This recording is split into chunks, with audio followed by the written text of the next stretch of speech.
شیطان نے ایک اللہ رب العزت سے یہ بھی وعدہ کیا تھا کہ یہ کام کرواؤں گا اور ان میں سے وَلَآمُرَنَّهُمْ فَلَا يُغَيِّرُنَّ خَلْقَ اللَّهِ، میں انہیں حکم دوں گا. یہ وسوسہ ہوتا ہے، حکم دوں گا.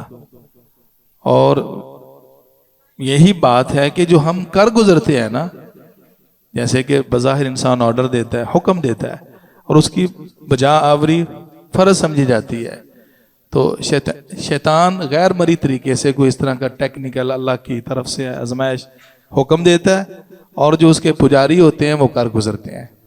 تو یہ لازماً کہتا حکم دوں گا، اور یہ اللہ کی جو اصل تخلیق ہے اس کو بگاڑ دیں گے. اس کی مختلف صورتیں ہیں.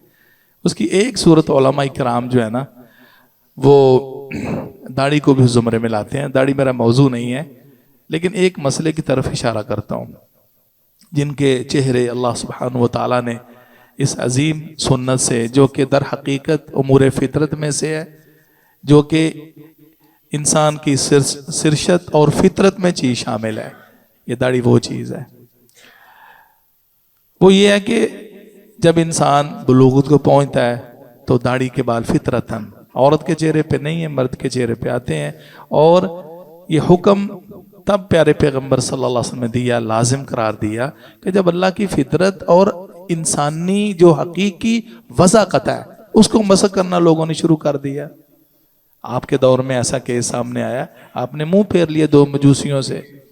یعنی یہ مرد کی نشانی ہے، بلکہ صحیح مسلم میں حدیث ہے 10 من الفطرہ، یہ 10 امور فطرت ہیں، ان میں سے اعفاء اللحیہ، داڑھی جس حالت میں اور جس صورت میں ہوگے، چہرے پہ سجے نہ سجے، اللہ کا حکم ہے، سنت سجتی ہے، اور بغیر کسی تراش خراش کے اس کی اصلی حیت اور کنڈیشن پہ رکھتے ہوئے اس کو بڑھا دینا ہے.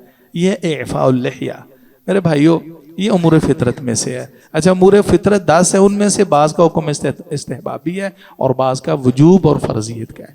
یہی وجہ ہے کہ رسول اللہ صلی اللہ علیہ وسلم نے یعنی احکامات دیے ہیں. اور چلتے چلتے میں اس حوالے سے وہ ذکر کر دیتا ہوں.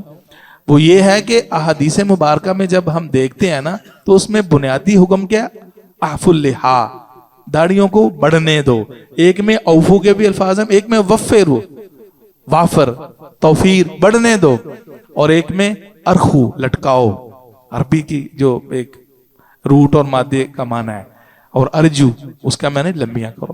بہرحال اللہ جس کو توفیق دے. ہماری تو یہی دعوت ہے کہ یہ انبیاء کی سنت ہے، تمام انبیاء نے داڑھی رکھی ہے، اور یہ انسانی ایک طبع جو اس کی جسامت ہے اس کا ایک حصہ ہے. اچھا، مسئلہ وہ کیا ہے؟ مسئلہ یہ ہے کہ جنہوں نے رکھی ہے نا اور بلوغت کے بعد آنا شروع ہوتی ہے، پھر 40 سال کی عمر میں 40+ میں کوئی سفید بال بھی آنا شروع ہو جاتے ہیں، تو اس میں سفید بالوں کو چن چن کے، سر اور داڑھی کے بالوں کو چن چن کے اکھیڑنا نہیں ہے، کاٹنا نہیں ہے، یہ گناہ ہے. رنگنا سنت ہے. کیا کر سکتے ہیں؟ رنگنا. پیارے پیغمبر صلی اللہ علیہ وآلہ وسلم کی یہ سنت ہے. آپ جب اس دار فانی سے کوچ کر گئے ہیں اور جب آپ نے یہ خضاب کی سنت کو عملاً جاری فرمایا تو 17 18 یا 19 بال کل آپ کی داڑھی میں سفید آئے. آپ نے ان کو رنگا ہے، اور بلیک کلر سے بچنا ہے، دکھنے میں وہ کالا نظر نہ آئے. ٹھیک ہے، دکھنے میں کالا نظر نہ آئے. یہ فل داڑھی سفید ہو، چند بال سفید ہو جائے، لیکن ان کو چن چن کر کاٹنا، اکھیڑنا یہ منع ہے. نبی مکرم صلی اللہ علیہ وسلم کی ابو داود میں حدیث ہے، پیارے پیغمبر صلی اللہ علیہ وسلم سے روایت کرنے والا جو صحابی عظیم ہے، سند شعیب نبی انجد عمر بن شعیب نبی انجد ہی، وہ کہتے ہیں رسول اللہ صلی اللہ علیہ وسلم نے فرمایا تنتف الشیب، یہ جو بزرگی سفید بال آئے نا ان کو اکھاڑو نہیں، مت اکھاڑو. ما من مسلم یشیب شیبۃ فی الاسلام، جو بھی مسلمان ہوتے ہوئے، یعنی یہ فضیلت کافروں کو حاصل نہیں ہے اگر جتنی بڑی داڑیاں ہو جائیں. اللہ کے حکم کی بنیاد پر داڑھی کو چھوڑنا، رکھنا، اس کی پاسداری کرنا، پھر باعث اجر ہوگا اللہ کے لیے جو رکھتا ہے. تو جو مسلمان ہے اللہ نے یہ سنت دی ہے. اب ایک بال سفید اگا ہے نا مسلمان ہوتے ہوئے تو رسول اللہ صلی اللہ علیہ وسلم الا کانت لہ نورا یوم القیامہ، قیامت والے دن وہ بال ایک نور کا باعث ہو جائے گا، روشنی نور نصیب ہوگا۔ ایک بال، کتنے سینکڑوں ہزاروں تک بال، پتہ نہیں کتنے، اللہ ان کی تعداد جانتا ہے۔ اور سیدنا عمر بن خطاب رضی اللہ تعالی عنہ کی حدیث میں کہ من شاب شیبتن فی سبیل اللہ، یعنی اللہ کے راستے میں، فی سبیل اللہ سے مراد راہ جہاد بھی ہو سکتا، جہاد کے راستے پہ نکلا ہے، عمر بڑھتی چلی گئی یہاں تک کہ سفید بال بھی شروع ہو گئے۔ اور اس کا معنی یہ بھی ہے فی سبیل اللہ سے کہ انسان تعلیم و تعلم میں، دینی تعلیم و تدریس میں، معلم ہے یا متعلم ہے، دین سیکھتے سیکھتے دین کے ابلاغ اور نشر و اشاعت میں انسان بوڑھا ہو جاتا ہے۔ ایک ایک بال قیامت والے دن اللہ کیا روشنی اور نور کا باعث ہوگا۔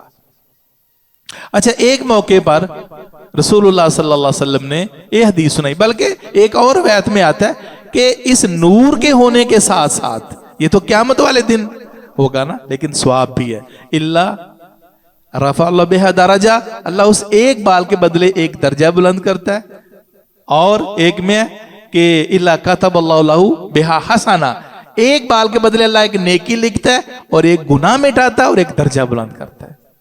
کتنا بڑا مقام ہے، اللہ ہمیں اس کی توفیق نصیب فرمائے۔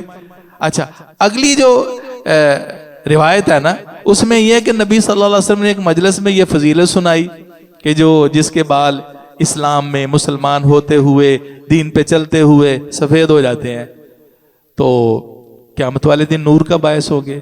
اچھا، ایک صحابی کھڑے ہوئے، اس نے کہا اللہ کے رسول فَإِنَّ رِجَالًا يَنْتِفُونَ الشَّيْبَ، ہم نے دیکھا کچھ لوگ اپنے سفید بالوں کو اکھاڑتے ہیں، جو ہی سفید بال ہے اکھاڑ دیا، سفید چن لیے، باقی رہنے دیے۔ در حقیقت مسئلہ معلوم نہیں ہے، بعض کو واقعتاً مسئلہ معلوم نہیں ہوتا، وہ حرکت کرتے ہیں، لیکن بھائی جانتے بوجھتے ہوئے یہ کام کرنا یہ گناہ کا باعث، کیونکہ اللہ کے رسول نے منع فرما دیا لا تنتفوا الشیب۔ تو پھر آپ نے کیا فرمایا؟ بھئی یہ جو لوگ کرتے ہیں نا، فرمایا من شاء فلینتف، من شاء فلینتف شعرہ فلینتف نورہ۔ اچھا بھی جس کی مرضی، کوئی وہ کھیڑتا تو کھیڑ لے، زجر و توبیخ کے تو جو ایسا کرے چلو کر لے، جیسے اس کی مرضی، ڈانٹ ڈپٹ کے طور پر۔ تو بہرحال آپ کی خدمت میں یہی عرض ہے کہ اس عظیم جو پیارے پیغمبر کا فرمان ہے صلی اللہ علیہ وسلم، کوشش کریں کہ ہم اللہ کے حضور پیش ہوں، اس سنت کو لے کے پیش ہوں، اور یہ تو بہت بڑی سعادت ہے نا۔ ماشاءاللہ اکثر بھائیوں کے چہرے سنت سے سجے ہوئے ہیں، لیکن اتنا بتا دینا میں فرض سمجھتا ہوں کہ دین اور شریعت میں نبی مکرم صلی اللہ علیہ وسلم سے جیسے آپ کی داڑھی اگی آخری دم تک ویسے رہی، نہ طول سے نہ عرض سے، نہ کاٹی نہ تراشی نہ خراشی، کچھ نہیں کیا، نہ اکھیڑی۔ اس لیے آپ سے بھی یہی امید کرتا ہوں کہ شاید اللہ اس سنت اور اخلاص کے ساتھ ہمیں معاف فرما دے۔ اللہ ہمیں اسے بڑھانے کی توفیق نصیب فرمائے، اس کو سجانے کی توفیق نصیب فرمائے،